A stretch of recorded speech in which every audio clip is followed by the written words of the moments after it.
All right, let's dive into something really cool today. We're talking about one of the biggest challenges in tech right now. How you take a general, do-it-all AI and turn it into a razor-sharp cybersecurity specialist. I mean, think about it. How do you actually do that?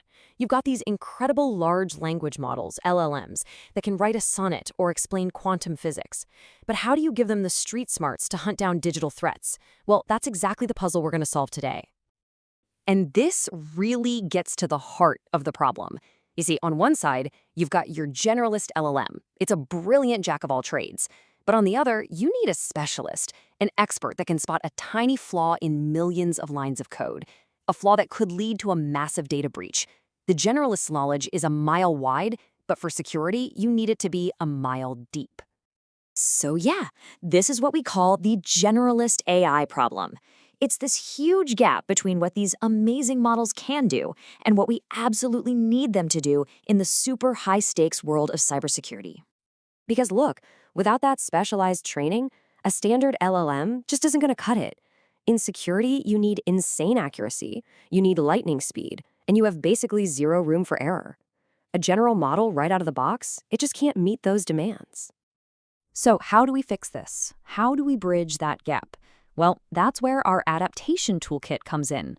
Let's think of these as a set of powerful techniques we can use to upgrade a generalist AI into a focused, security-savvy pro. First up in the toolkit is fine-tuning. This is kind of like giving the AI intense, on-the-job training. You take the model that's already been trained on the whole internet, and you continue its education, but this time you feed it a very specific diet of security data. We're talking real-world attack logs, malware samples, vulnerability reports. This is how it learns to spot the digital fingerprints of a new threat before it causes any damage. And you know, the best part is, you don't have to retrain the entire massive model from scratch. There's this really clever technique called parameter-efficient fine-tuning, or PEFTs for short, that lets us just tweak small, specific parts of the model. This gets us to peak performance way faster and for a fraction of the cost. It's all about training smarter, not harder. Okay, next tool, prompt engineering. This is basically the art and science of asking the AI the right questions in the right way. It's about crafting your instructions so carefully that you guide the model to the exact answer you need, whether that's analyze this suspicious network traffic or find the bug in this piece of code. And one of the coolest prompting techniques is called chain of thought. Instead of just letting the AI spit out an answer, you tell it to show its work. You make it explain its reasoning, step by step. This does two amazing things. It forces a more logical process, which makes the answers better, but just as important, it builds trust. You can actually see how it got to a conclusion, making it a much more reliable partner for a human analyst. But what if you don't have enough of that super specific security data for fine-tuning? That can be a real problem. Well, that's where external data augmentation comes in.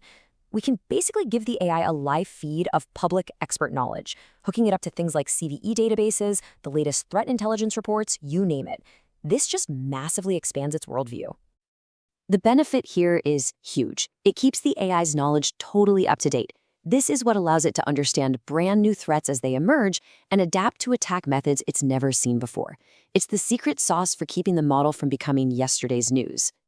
But hey, why stop at just one of these techniques? The really smart approach is to start creating hybrid models, which gives you this powerful fusion of different technologies. Think about it. Hybrid models combine the deep language skills of an LLM with the rigid, analytical power of traditional security systems.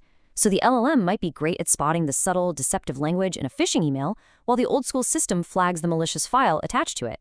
When you put them together, they can catch attacks that either one might have missed on its own. Okay, so we've opened up the toolkit, we've seen the tools, now let's look at how they're actually being put to work in very specific areas of cybersecurity. Because every part of security has its own unique challenges, right? For network security, Adaptation is all about training the AI to analyze traffic patterns and spot an intruder.